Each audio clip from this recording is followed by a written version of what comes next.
Hi, good morning, everybody. I hope you're having a great Monday so far. I certainly am. If you don't know who I am, I'm Rita Hickman. I'm a shiatsu massage therapist, body mind expert, and my specialty is taking all that great body mind information that's been around for thousands of years from Asian culture and indigenous culture, from European, North America, South America, Asia, all over the world and really bringing it back into making it contemporary and really bringing it into the modern age. What is all this great body mind science that is now being backed up by research? So, hey, Kathy, great to see you. So, we're still working on this fabulous book that I've been reading called Opportunity by Eben Pagan. And one of the things I love about this book is that it gets us out of, hey, Fehman, nice to see you.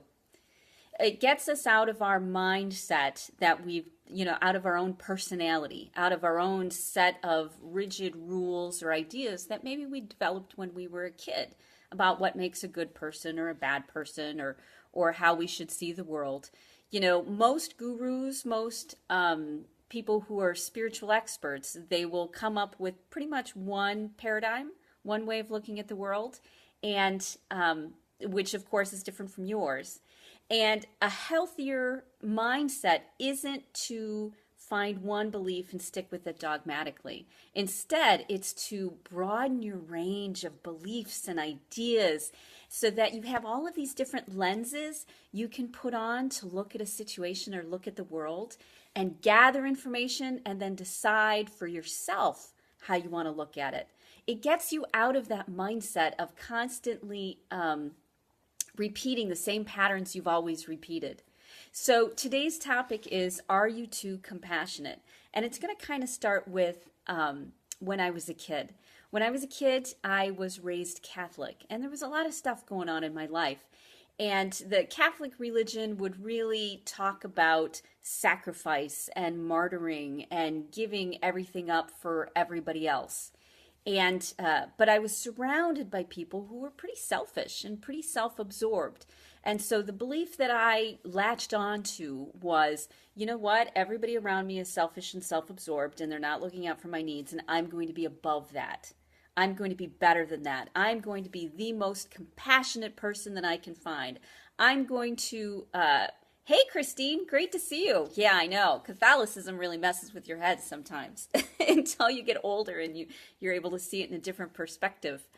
Um, but so I got this idea that for me to be a good person, I had to be the most compassionate person that I could find. And so I would put myself in these situations which would stretch me to be more and more compassionate. And then I would attach myself to these belief systems or gurus or mentors or books or spiritual leaders. And their focus would be compassion, of course, because it validated my point of view. It validated and kept me running around on the same track of, see, look, I'm a good person because I'm the most compassionate person that I can find. Hey, Hannah Lisa. And so I would get into these ridiculous situations where everybody around me would say, "What are you doing? Why are you putting up with this?" And it's because I'm compassionate. It would make me feel as if I was, I don't know, okay, because I was more compassionate than other people were.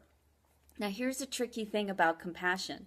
We tend to confuse compassion with pity or compassion with allowing ourselves to be victimized, allowing ourselves to be pushed around because we feel sorry for the other person or we understand how tough it is for them.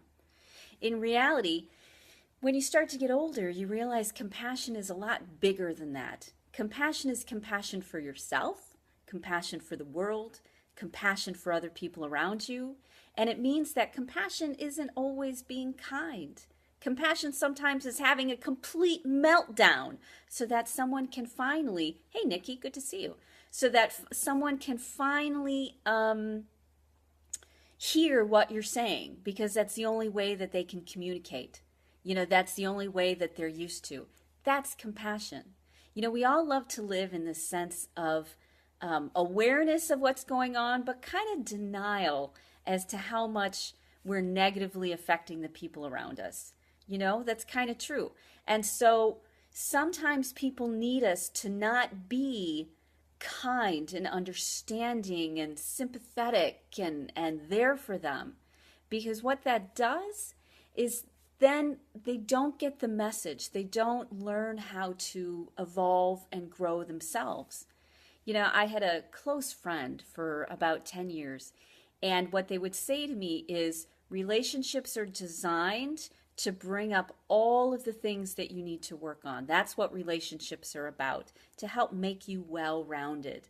To trip all your triggers and push all your buttons so that you're forced to develop areas that were undeveloped. So one of the reasons that I would get into situations that required me to be compassionate is because I needed to find where my wall was. It's not that I was trying to be better or smarter. Yes, compassion is not enabling, exactly. It wasn't about being better or smarter or wiser than somebody else. It was for me about being well-rounded.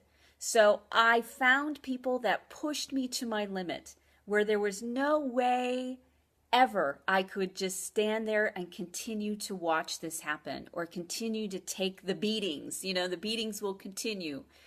Those of us who are super strong and resilient, or maybe we've had trauma or drama in our life when we were younger, so we ended up being able to tolerate and handle so many things. And we justified this high level of stress that we would allow in our life. We justified it many times, at least I did, by, well, at least this makes me compassionate. And if I'm compassionate, I'm okay. Because I'm tolerating this, it means that I'm compassionate, which means that I'm okay. And so let's take another look at compassion, and then let's also look at any area of our life that defines us. Anything that we've decided, if I'm more patient, or if I'm smarter, or if I'm less reactionary, whatever it may be, if we're looking at something and we're holding on to that as our identity, hey Dana, good to see you, and we're holding on to that as our identity, that's a question mark for us. If we're looking out at the world and say, see, clearly I'm okay because they are very screwed up, that's your little red flag. There may be an area in your life, whether it be, as I said, compassion or intellectualizing things or not being reactionary to something, that you've maybe developed or overdeveloped too long. Hey, Elaine. And so we need to get to a level of being satisfied, hey, Maura, satisfied with a certain level of patience or a certain level of compassion, and then go and work on another area of our life. We can be compassionate enough. We can be patient enough. We don't have to be superstars. We don't have to, be the most amazing person in the world in order to be okay in whatever area it may be, whether it be making money or marketing or healing. We become the greatest version of ourselves when we develop all of these parts and pieces of us. Not develop one area to superstardom, but develop all of these unique gifts and visions that we have. So I remember, there's this kissing saint. I don't remember what her name is. And she goes around the world and it's the hugging saint. That's right, not the kissing one. She's this hugger. She goes around the whole world and her whole job is to bring light and love and joy to people's lives. And she'll go and thousands of people will show up and she'll hug every single one of them. And that's really amazing. But she has to have handlers. She has to have people who set boundaries for her. She has to have people who organize all of these things. Amma, that's right. And it's really amazing. Yeah, Amma. And it's really amazing that she's able to be this level of compassion and caring and love. Oh, well, that's cool. Kathy says she'll be in Illinois soon. That'll be fun. That's amazing. But she's also not developing all of these other aspects of her. And probably as we see her get older, we'll see her mature and we'll see her get into other different angles of the gifts she has and the understanding that she has. She will mature what she's there and become more than a metaphor and become a real well-rounded person. That's what our ultimate goal is. Not to be the most compassionate person we can find so that we feel good about ourselves. Hey, Allie. But instead to be compassionate enough, patient enough, because there's always things we're not going to understand. We're not going to understand that compassion, can be confused with enabling. We're not going to always understand that we're being too patient, or that not sticking up for ourselves actually will create more problems and more pain for the people that we love.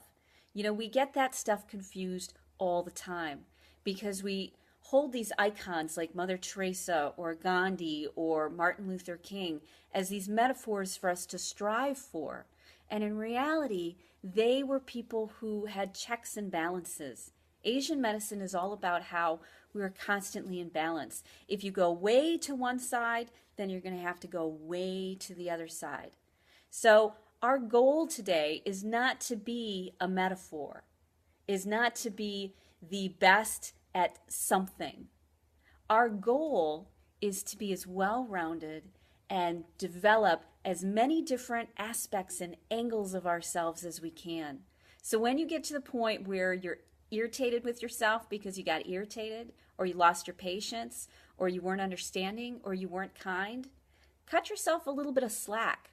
Stop trying to reach that goal. Good, I'm so glad you're sharing this, Dana. Stop trying to reach this goal of perfection, which does not exist. It doesn't exist. Instead, have the goal of, all right, I'm a nice enough person, so now I'm going to work on my argumentative skills. I got myself involved in so many different groups which validated, who I thought I should be. Hey, Tina.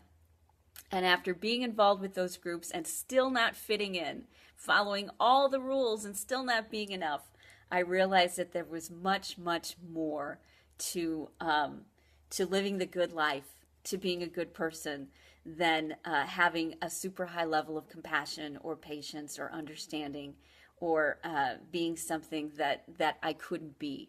Do you remember when the What Would Jesus Do stuff was going around? And everybody wore those bracelets, WWJD. Being raised Catholic, every time we walked into the church, there was always, Jesus on the cross, crucified with thorns on his head, blood coming down. And so when the bracelets started to come out, what would Jesus do? I kept thinking to myself, that didn't turn out so well for him. I don't know if that's the direction I want to go. I don't know if that's the metaphor I want to be. So let's get things back into perspective. You are enough. Be good enough, be happy enough, be smart enough, be patient enough, and then look at the other areas of your life that you can develop and grow. Don't hold on to that one identity, because it means that you really will not become the person that you're meant to be, which is a unique, amazing, fabulous, creative, innovative gift to the world that no one else in the whole universe could ever be. You need to be you. You need to bring who you are. And so if that means that sometimes you snap at people, if that means that sometimes you don't have compassion, if that means that you set boundaries and have a meltdown and a blow up and get angry and frustrated and drop the ball and don't do everything right, that's okay. Because maybe you're enough. Maybe that's enough for you. Okay? So that's the message for today. So today's homework is find something that you can recognize that you are enough in. Whether, for me, it's compassion. I am compassionate enough, which means that I don't have to be compassionate for everybody and everything all the time. It means that sometimes I get to protect myself and I get to be a little bit selfish and self-absorbed, because that's what will give me what I need, Okay, so that's your goal for today. Find something that you are enough in, and then look at an area that you really have neglected or ignored for a while, and maybe find a situation or a person that can help you develop that. Let's get you to be a whole, well-rounded person instead of just a shallow version of what you could be. Okay? So like, share, comment on other people's comments. I'd love to see them. Let's bring this community together and let's keep growing this so that you aren't alone trying to survive the insanity that's beating us all up. Okay? Have a great rest of your day, and I'll see you tomorrow. Bye. Oh, finish! It's not finishing. Well, I'll have to entertain you while I continue to try to. Shut off the live stream. Dun dun dun. So, while we're continuing to try to finish the live stream, because it's not turning off, any comments or questions or thoughts for me?